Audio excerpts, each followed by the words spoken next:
राहुलजींची आज अमरावती आणि सोलापूरला सभा आहे। या देशातील एकूणच वातावरण नरेंद्र मोदींच्या विरोधात आहे। आता लोकांना मोदी सरकार हे जुमलेबाज सरकार आहे हे आता पटलेलं आहे आणि त्यामुळे देशभरामध्ये मोदींचा विरोध होताना तुम्हाला दिसतोय।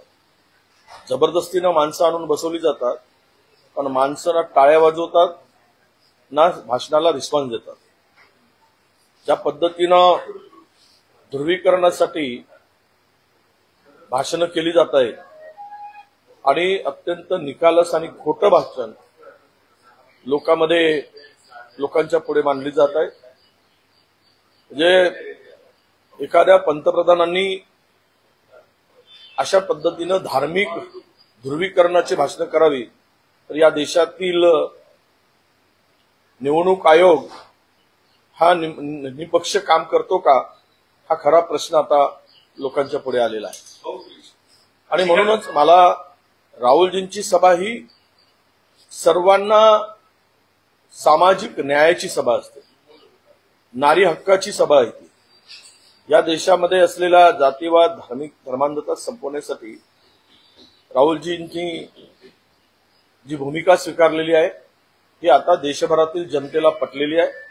त्यामुळेच कुठल्याबरोबर मोदी आणि मोदी सरकारला गांधी आणि काँग्रेस शिवाय काही दिसत नाही।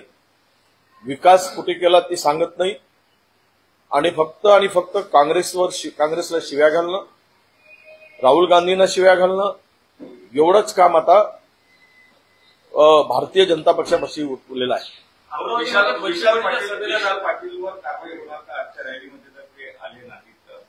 नाही, मला माहित नाही, मी प्रदेशाध्यक्षांशी चर्चा करून यावर बोलेल। अजितदादांना क्लीन चिट मिळाली होती, आता त्याचा क्लोजर रिपोर्ट सुद्धा समोर आलेला आहे। रोहित पवारांना सुद्धा क्लीन चिट मिळाली, सुनेत्रा पवारांना क्लीन चिट मिळाली। या शिखर बँक घोटाळा नाही, शिखर बँक घोटाळ्याच्या संदर्भात जी क्लीन चिट होती त्या मागच्याही सरकारने त्यावेळेस केलं होतं, परंतु त्यांना त्यापेक्षाही अनेक घोटाळे होते। काही अजित पवारांचे केवळ शिखर बँकच घोटाळा होता असं नाही, खूप घोटाळ्यांची चौकशी चालू होती। त्या इरिगेशनची चौकशी तर खुद्द पंतप्रधानांनी म्हटलंय 77,000 कोटीचा घोटाळा। आता त्यांना आपल्या पक्षात घेऊन शुद्ध करण्याचा मोहीम जर भाजपाची असेल तर भ्रष्टाचारियों को छोडूंगा नहीं पर अपने साथ लिए बगैर छोडूंगा नहीं असं त्यांना म्हणायचं होतं। आणि यामध्ये काही तथ्य होतं की नव्हतं हा सरकारचा विषय होता, कारण मागच्या वेळेस आम्ही ज्यावेळेस आमचं सरकार होतं तपासून ती केली होती त्यावेळेस त्याच्या विरुद्ध आत्ताचं सरकार जे आहे ते अपीलमध्ये गेलेलं होतं, त्याची रिचौकशी सुरू केलेली होती, रिओपन केली होती केस। म्हणून जबरदस्तीनं धमकावणं, ईडी सीबीआय ह्याचा वापर करणं हा रोजचा धंदा भारतीय जनता पक्षाचा झालेला आहे। आज अमित शहाची सभा होते अमरावतीला, मला त्या ठिकाणी अगोदरच परवानगी बच्चू कडूंना देण्यात आली होती आणि ऐनवेळी त्या ठिकाणी त्यांची सभा या ठिकाणी झालेला होता परवानगीवरून। नाही, असं म्हणजे कायद्याचं राज्य आहे का? एखाद्या पक्षाला पहिल्यांदा परवानगी द्यायची? इथे निवडणुकीमध्ये सत्ता विरोधी हा समान असतात, जो पहिले तो पहिले, ज्याने पहिले परवानगी मागितली असेल किंवा दिली असेल तर ती बदलण्याचा अधिकारच नाही। ही तर तानाशाही आहे, ही तर हुकुमशाही आहे, ही मस्ती आहे सत्तेची। आणि सत्तेच्या मस्तीला साथ देणारे ज्या सगळ्या एजन्सी आहेत किंवा अधिकारी आहेत हे ध्यानात ठेवलं पाहिजे। आज दिवस त्यांचा आहे, उद्या आमचं आलं की त्याला तुम्हालाही त्या पद्धतीनं दाखवता येईल। ही मस्ती आणि अशा पद्धतीचं वागणं बरोबर नाही। पहिल्या टप्प्यातील मतदान टक्केवारी कुठेतरी घटली, त्यामुळे भाजपने आता दुसऱ्या टप्प्यामध्ये प्रचार रणनीती बदलली आहे, कारण की आता राष्ट्रीय मुद्दे सोडून आता स्थानिक मुद्दे या ठिकाणी प्रचारामध्ये काय स्थानिक मुद्दे करणार आहेत? महागाई कमी केली काय? पेट्रोल डिझेलचे भाव कमी झाले काय? डाळ, साखर, गहू, आटा सगळ्यामध्ये जीएसटी लावून ठेवली। गरिबाचं मरणं, गरिबाकडून 65% जीएसटी वसूल केली जाते, गरिबाला साफ केलं जात आहे, त्यांचा खिसाच साफ केला जात आहे। म्हणजे आता तर ते शर्ट घालायचं तर बिना खिशाचा शर्ट घालावा लागेल अशी परिस्थिती त्या गरिबाची या लोकांनी आणून ठेवलेली आहे। काय केलं गरिबासाठी? त्यामुळं यांना कितीही त्यांची स्ट्रॅटेजी बदलू दे, किती हिंदू मुस्लिम आणू दे, किती काँग्रेसवर आरोप करू दे, लोकांनी ठरवलं आहे हे जुमलेबाज आणि खोटारडे, धांदात खोटे बोलतात। तोंड उघडलं की यांच्या मुखातून फक्त खोटारडेपणा झलकतोय, बाहेर पडतोय। त्याचीच ती दुर्गंधी येते आहे हे लोकांना आता पटलेलं आहे. त्यामुळे मला विश्वास आहे की कुठली काही स्ट्रॅटेजी बदलली जे आमच्या मॅनिफेस्टोमध्ये नाही ते सुद्धा ते मांडतायत, ज्याचा संबंध नाही. अशा पद्धतीनं लोकांना मूर्ख समजून काम करण्याचं जे भाषण केलं जात आहे, तर लोकांनी कोणाला मूर्खात काढायचं हे ठरवलेलं आहे. त्यामुळे काही फरक पडणार नाही. गडकरींच्या प्रचारात लहान मुलांचा जो आहे उपयोग करण्यात आला होता आणि त्या संदर्भात शाळेवर जे आहे कारवाई करण्याची संचालकावर कारवाई करण्यात आली. मात्र गडकरींचा काय असा प्रश्न नाही, कारवाईचं बघा असं आहे की मी राजकारणासाठी काही किंवा विरोधक म्हणून मी आरोप करणार नाही, परंतु उमेदवार त्यामध्ये पूर्णतः लहान मुलांना प्रचारात घेतो असं नव्हे. ज्यावेळेस जिथे जिथे जातो तिथले स्थानिक कार्यकर्ते त्या ठिकाणी आयोजन करतात. त्यामुळे एकदम कुठल्याही पक्षाचा उमेदवार असू दे, आता मिरवणुकीमध्ये लहान मुलं येतातच, त्यांना हौस असते, झेंडा घेतात, बिल्ले घेतात.